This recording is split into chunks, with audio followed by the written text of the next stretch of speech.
Shanghai corporation organisation. Shanghai corporation organisation में अब total 9 members, लेकिन पहले 8 मेंबर्स थे और उससे पहले 4 मेंबर्स थे। इंडिया और पाकिस्तान ने एससीओ को ज्वाइन करा है 8 और 9 जून को 2017 में, जो कि एससीओ अगस्ताना समिट में हुआ। एससीओ का हेडक्वार्टर जो है वो बीजिंग चाइना में है। बेसिकली ये ऑर्गेनाइजेशन जो है इसे अनाउंस करा था 15 जून 2001 में, लेकिन जो सबसे पहले ये फोर्स में आई वो 19 सितंबर 2003 में आई। इसमें एक बात नोटिस करने की कि ज़्यादातर सेंट्रल एशिया की जो कंट्रीज़ है वो इसके अंदर एज अ मेंबर है, और इंडिया पाकिस्तान ने भी इसे बाद में ज्वाइन करा इस सेंट्रल एशिया की पॉलिसी को देखते हुए। अब हम आते हैं एससीओ के स्ट्रक्चर और उसकी वर्किंग पे। सुप्रीम डिसीजन मेकिंग बॉडी जो है एससीओ की वो है head of the state council, जिसे हम शॉर्ट फॉर्म में एचएससी भी कहते हैं।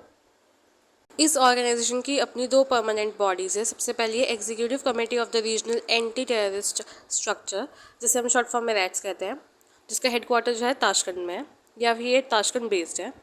दूसरा है एससीओ सेक्रेटरीट, जो कि बीजिंग चाइना में बेस्ड है। अब आते हैं सिग्निफिकेंस ऑफ एससीओ। जाहिर सी बात है, कोई ऑर्गेनाइजेशन बनती है तो उसकी कोई ना कोई इंपॉर्टेंस होती है, उसको कोई कोई नीड होती है कि हम इसे क्यों बना रहे हैं और इसके मेंबर्स क्यों इसमें इन्वॉल्व हैं। तो सबसे पहली बात एससीओ की जो सिग्निफिकेंस या इंपॉर्टेंस की आती है वो है इकोनॉमिक कॉर्पोरेशन। इकोनॉमिक कॉर्पोरेशन का मतलब है जो सेंट्रल एशिया है, बेसिकली बहुत ज़्यादा इसके पास नेचुरल रिसोर्सेज हैं, जैसे कि ऑयल फीड्स बहुत सारे हैं। तो जाहिर सी बात है जो मेंबर्स हैं, और इंडिया के लिए बेसिकली बहुत इंपॉर्टेंट चीज़ है ये कि उनके पास नेचुरल रिसोर्सेज का रिजर्व है, तो हमें इकोनॉमिक कॉर्पोरेशन उनसे मिलता है। अब इसी से रिलेटेड हो गया एनर्जी सिक्योरिटी। जब उनके पास बहुत ज़्यादा रिसोर्सेज हैं तो फिर उसे हमें फ़ायदा होता है। और जैसे कि मैंने बताया कि जो एग्जीक्यूटिव एक कमेटी थी जिसे हम रैट्स के नाम से जानते हैं, वो एक एंटी टेररिस्ट इन्फॉर्मेशन हमें देती है, तो हम एक काउंटर अटैक कर सकते हैं टेररिज्म के अगेंस्ट में। तो एक तरीके से वो हमें हेल्प करती है to counter the terrorism.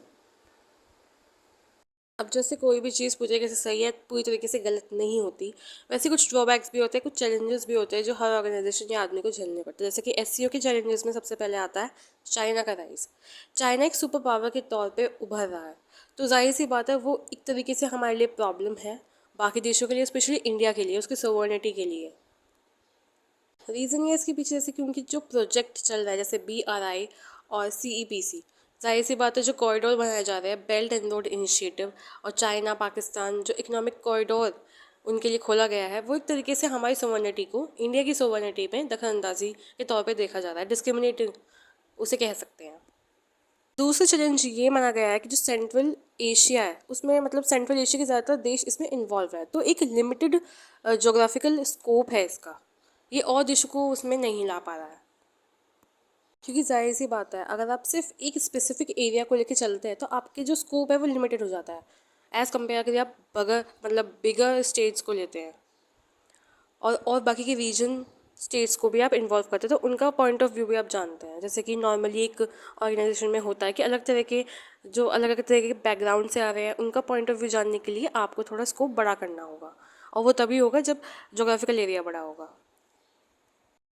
Conflict between members, जो इसके मेंबर स्टेट्स हैं उनमें बहुत ज़्यादा कन्फ्लिक्ट है, जैसे कि बॉर्डर एरियाज़ को हम कहें, जैसे कि इंडिया पाकिस्तान, चाइना इंडिया, ये बहुत ज़्यादा एक इम्पॉर्टेंट फैक्टर रोल प्ले करता है। क्योंकि जब मेंबर स्टेट्स में कॉर्पोरेशन नहीं होगा तो वो क्या ही आगे काम करेगी। जाहिर सी बात है, अड़चनें बहुत ज़्यादा आएंगी, प्रॉब्लम्स बहुत होंगी, इश्यूज़ बहुत ज़्यादा होंगे, तो पहले इन्हें सॉल्व करने के बाद आगे कुछ काम हो सकता है। ऐसा हम ये चैलेंज कह सकते हैं एससीओ के लिए। लास्ट प्रॉब्लम या चैलेंज आता है कि वेस्टर्न कंट्रीज़ क्रिटिसाइज़ करती है इस ऑर्गेनाइजेशन को, क्योंकि वो कहती हैं कि इसमें लैक ऑफ डेमोक्रेटिक एक इशू है, डेमोक्रेसी का बहुत ज़्यादा इशू है, क्योंकि ज़्यादातर इसमें सेंट्रल एशिया के जो देश है वो हैं, और जाहिर सी बात है उनमें डेमोक्रेसी बहुत ही कम पाई जाती है। तो इसे कहा जाता है कि डेमोक्रेटिक इसमें एलिमेंट गायब है। तो जाहिर सी बात है वो अपना सपोर्ट जो है वो अथॉरिटेरियन राइम्स को आप दे रहे हैं, डेमोक्रेसी को जो जो की एलिमेंट है डेमोक्रेसी का वो गायब है, और आप एक तरीके से डिक्टेटरशिप को सपोर्ट कर रहे हैं। तो वेस्टर्न कंट्रीज इस बेसिस पे क्रिटिसाइज़ करती है इस ऑर्गेनाइजेशन को। तो ये था आज हमारा एससीओ का पूरा टॉपिक।